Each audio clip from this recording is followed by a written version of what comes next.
Chapter 8. The Queen's Croquet-Ground. A large rose tree stood near the entrance of the garden. The roses growing on it were white, but there were 3 gardeners at it, busily painting them red. Alice thought this a very curious thing, and she went nearer to watch them. And just as she came up to them, she heard one of them say, "Look out now, 5, don't go splashing, paint all over me like that." "I couldn't help it," said 5 in a sulky tone. 7 jogged my elbow, on which 7 looked up and said, "That's right, 5, always lay the blame on others." "You better not talk," said 5. "I heard the Queen say only yesterday you deserve to be beheaded." "What for?" said the one who had spoken first. "That's none of your business too," said 7. "Yes, it is his business," said 5, "and I'll tell him. It was for bringing the cook tulip roots instead of onions." 7 flung down his brush, and had just begun, well, of all the unjust things, when his eye chanced to fall upon Alice as she stood watching them, and he checked himself suddenly. The others looked round also, and all of them bowed low. "Would you tell me," said Alice, a little timidly, "why are you painting those roses?" 5 and 7 said nothing, but looked at 2. 2 began in a low voice. "Why, the fact is, you see, miss, there here ought to have been red rose tree, and we put a white one in by mistake. And if the Queen was to find it out, she should all have our heads cut off, you know. So, you see, miss, we're doing our best afore she comes to." At this moment 5, who had been anxiously looking across the garden, called out, "The Queen! The Queen!" and the 3 gardeners instantly threw themselves flat upon their faces. There was a sound of many footsteps, and Alice looked round, eager to see the Queen. First, 10 soldiers carrying clubs. These were all shaped like the 3 gardeners, oblong and flat, with their hands and feet at the corners. Next, the 10 courtiers. These were ornamented all over with diamonds, and walked 2 and 2 as the soldiers did. After these came the royal children. There were 10 of them, and the little dears came jumping merrily along hand in hand in couples. They were all ornamented with hearts. Next came the guests, mostly kings and queens, and among them Alice recognized the White Rabbit. It was talking in a hurried, nervous manner, smiling at everything that was said, and went by without noticing her. Then followed the Knave of Hearts, carrying the king's crown on a crimson velvet cushion, and last of all this grand procession came the King and Queen of Hearts. Alice was rather doubtful whether she ought not to lie down on her face like the 3 gardeners, but she could not remember ever having heard of such a rule of processions, and besides, what would be the use of a procession, thought she, if people had all to lie down upon their faces so that they couldn't see it? So she stood still where she was, and waited. When the procession came opposite to Alice, they all stopped and looked at her, and the Queen said severely, "Who is this?" She said it to the Knave of Hearts, who only bowed and smiled in reply. "Idiot!" said the Queen, tossing her head impatiently, and turning to Alice, she went on, "What's your name, child?" "My name is Alice, so please your Majesty," said Alice very politely, but she added to herself, "Why, they're only a pack of cards after all. I needn't be afraid of them." "And who are these?"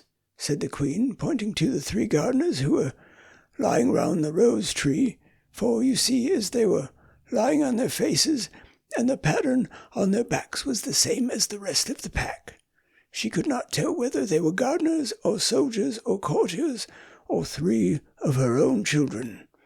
"How should I know?" said Alice, surprised at her own courage. "It's no business of mine."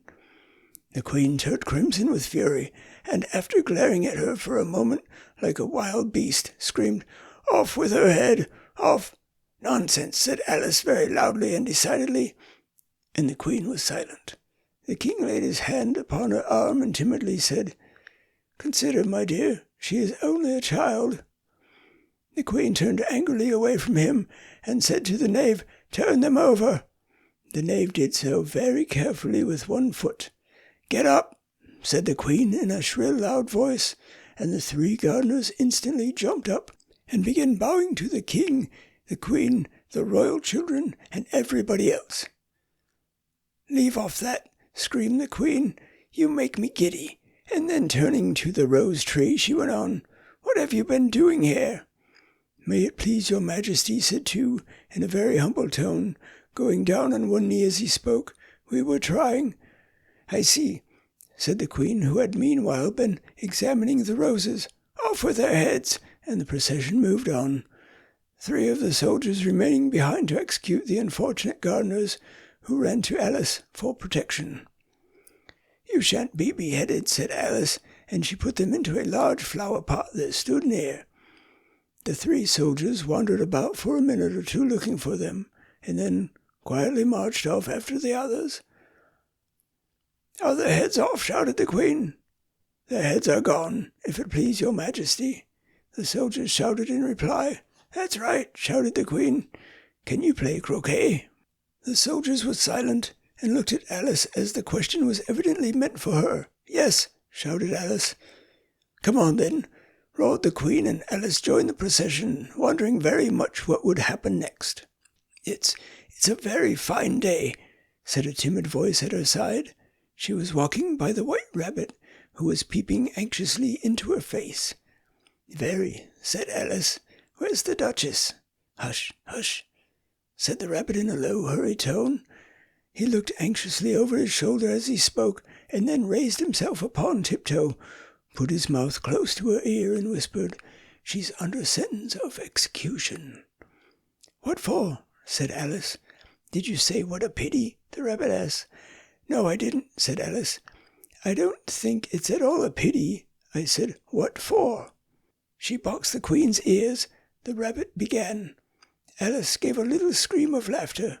"Oh, hush," the rabbit whispered in a frightened tone. "The queen will hear you. You see, she came rather late." And the queen said, "Get to your places," shouted the queen in a voice of thunder, and people began running about in all directions, tumbling up against each other.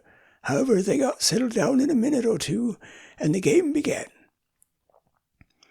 Alice thought she had never seen such a curious croquet-ground in her life. It was all ridges and furrows. The balls were live hedgehogs, the mallets live flamingos, and the soldiers had to double themselves up and to stand on their hands and feet to make the arches. The chief difficulty Alice found at first was in managing her flamingo. She succeeded in getting its body tucked away comfortably enough under her arm with its legs hanging down, but generally, just as she had got its neck nicely straightened out and was going to give the hedgehog a blow with its head, it would twist itself round and look up in her face with such a puzzled expression that she could not help bursting out laughing, and when she had got its head down and was going to begin again, it was very provoking to find that the hedgehog had unrolled itself and was in the act of crawling away.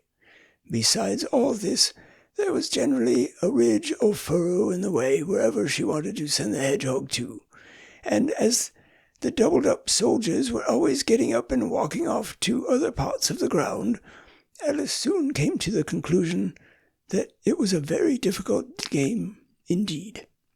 The players all played at once without waiting for turns, quarrelling all the while and fighting for the hedgehogs, and in a very short time the queen was in a furious passion, and went stamping about and shouting, "Off with his head," or "Off with her head," about once in a minute.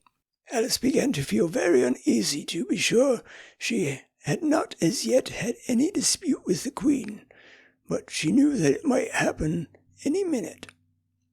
"And then," thought she, "what would become of me? They're dreadfully fond of beheading people here. The great wonder is that there's anyone left alive." She was looking about for some way of escape and wondering whether she could get away without being seen, when she noticed a curious appearance in the air. It puzzled her very much at first, but after watching it a minute or 2, she made it out to be a grin, and she said to herself, "It's the Cheshire Cat. Now I shall have somebody to talk to." "How are you getting on?" said the cat as soon as there was mouth enough for it to speak with. Alice waited till the eyes appeared and then nodded. It's no use speaking to it, she thought, till its ears have come, or at least one of them. In another minute the whole head appeared, and then Alice put down her flamingo and began an account of the game, feeling very glad she had someone to listen to her.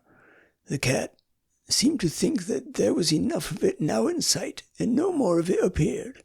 "I don't think they play it all fairly," Alice began in rather a complaining tone, "and they all quarrel so dreadfully one can't hear oneself speak, and they don't seem to have any rules in particular.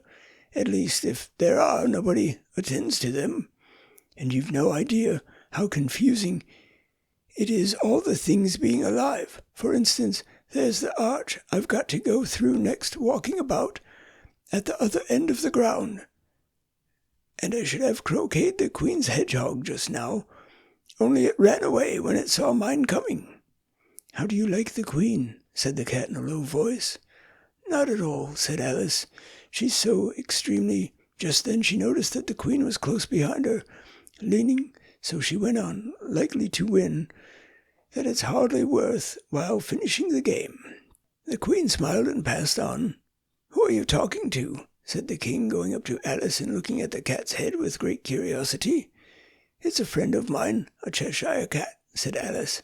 "Allow me to introduce it." "I don't like the look of it at all," said the King. "However, it may kiss my hand if it likes." "I'd rather not," the cat remarked. "Don't be impertinent," said the King, "and don't look at me like that." He got behind Alice as he spoke. "A cat may look at a king," said Alice. "I've read that in some book, but I don't remember where." "Well, it must be removed," said the King very decidedly, and he called the Queen, who was passing at the moment. "My dear, I wish you would have this cat removed." The Queen had only one way of settling all difficulties, great or small. "Off with his head," she said, without even looking round. "I'll fetch the executioners myself," said the King eagerly, and he hurried off. Alice thought she might as well go back and see how the game was going on, as she heard the Queen's voice in the distance screaming with passion. She had already heard her sentence 3 of the players to be executed for having missed the turns, and she did not like the look of things at all. And the game was in such confusion that she never knew whether it was her turn or not. So she went in search of her hedgehog. The hedgehog was engaged in a fight with another hedgehog, which seemed to Alice an excellent opportunity for croqueting one of them with the other. The only difficulty was that her flamingo was gone across to the other side of the garden, where Alice could see it trying, in a helpless sort of way, to fly up into a tree. By the time she had caught the flamingo and brought it back, the fight was over, and both the hedgehogs were out of sight. But it doesn't matter much, thought Alice, as all the archers are gone from this side of the ground. So she tucked it away under her arm, that it might not escape again, and went back for a little more conversation with a friend. When she got back to the Cheshire Cat, she was surprised to find quite a large crowd collected round it.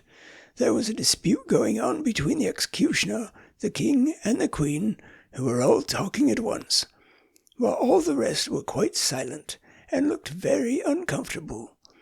The moment Alice appeared, she was appealed to by all three to settle the question, and they repeated their arguments to her, though, as they all spoke at once, she found it very hard indeed to make out exactly what they said. The executioner's argument was that you couldn't cut off a head unless there was a body to cut it off from, that he had never had to do such a thing before, and he wasn't going to begin at this time of his life. The King's argument that anything that had a head could be beheaded, and that you weren't to talk nonsense. The Queen's argument was that if something wasn't done about it in less than no time, she'd have everybody executed all round. It was the last remark that had made the whole party look so grave and anxious. Alice could think of nothing else to say, but it belongs to the Duchess. You'd better ask her about it. She's in prison, the Queen said to the executioner. Fetch her here. And the executioner went off like an arrow. The cat's head began fading away the moment he was gone, and by the time he had come back with the Duchess, it had entirely disappeared. So the king and the executioner ran wildly up and down looking for it, while the rest of the party went back to the game.